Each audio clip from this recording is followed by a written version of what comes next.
Why you should start talking, even if it's to no one. I have a YouTube channel. I make fully scripted documentary style videos. And before I had that YouTube channel, I was a musician for 15 years. While I was trying to figure out what I was going to do on my channel, I started writing on Twitter. I even paid for the whatever the extra account thing is called so that I could write long form posts, and it was just little essays. I didn't have an audience. I had started a new account so I had no Twitter followers, and importantly nobody that I knew found my Twitter account, at least not for a little while. And I just started writing because I didn't know what direction I was going to go with it. Something about writing for an audience, even if there is no audience. In other words, something about writing and then making your writing public or potentially public changed the way that I did what I did.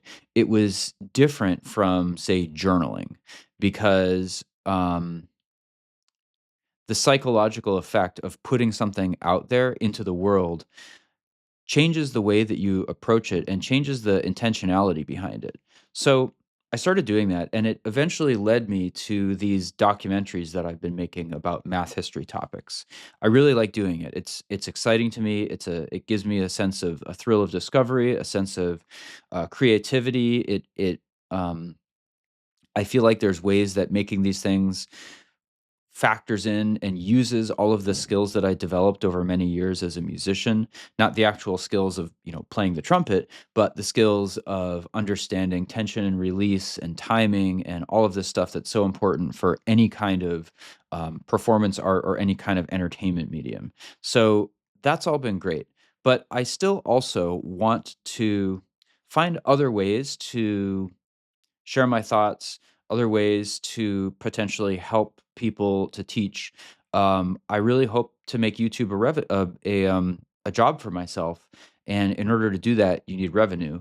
And the channel that I'm building is basically something that seems to be something that's going to lead to an ad supported model, YouTube AdSense, sponsors, all of that. Maybe I could start a Patreon and have some direct audience revenue, but um, those are kind of the main channels. And the thing about that is that it requires building a pretty big um, base of viewership. It requires getting big views for every single video in order to make it actually a full time job. So I think it can get there. I think there's really a lot of interest in math and math history, but I also think that there's other things that I'd like to share and other things that I'd like to do. So I'm going to start posting here on this other channel that nobody watches, and I'm gonna start posting to nobody. I'm gonna start recording things and just thinking out loud, because I think that in the process of thinking out loud and recording it and putting it somewhere that's semi-public, where people can see it, although probably nobody will, it's gonna psychologically change how it's gonna change the intentionality behind what I do. It's also gonna give me a chance to practice just talking to the camera, which I'm not super comfortable with yet. And when I've done talking to camera stuff on my main channel, it's always been fully scripted.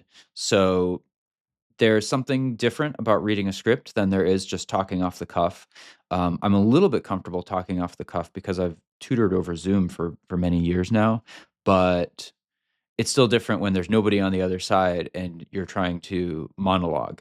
So that's something I want to get used to.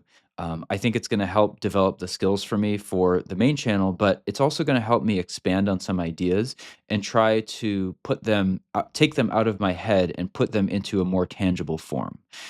And the first of these ideas is exactly what this is about today, what I'm doing right now, and what I hope to keep doing, which is that if you're trying to just get started, it's good to journal, it's good to do all of those things, but I think it's also really good to take your ideas and put them into some kind of public place.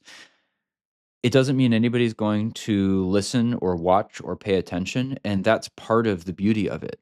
Just the idea behind the fact that you're putting it out into the public means that you're thinking about it in a different way, and over time you can put out different ideas, you can take swings at things, you can try radical different stuff because nobody's really watching.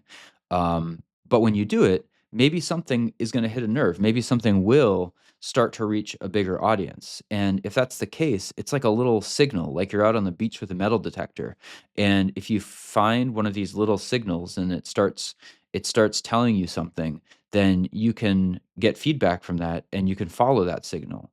Of course, provided that it's something that you feel would be, um, something that you want to do, something that's within your values, that would be fulfilling for you. But if you can find that alignment of the thing that you want that also has a signal for some interest from other people, then that's gonna tell you way more than you would be able to learn from journaling privately. So that's kinda what this is gonna be. It's gonna be a semi-public, I'll call it, journal where I expand on some ideas, I think about things, and I also practice talking to the camera. So, yeah, more soon.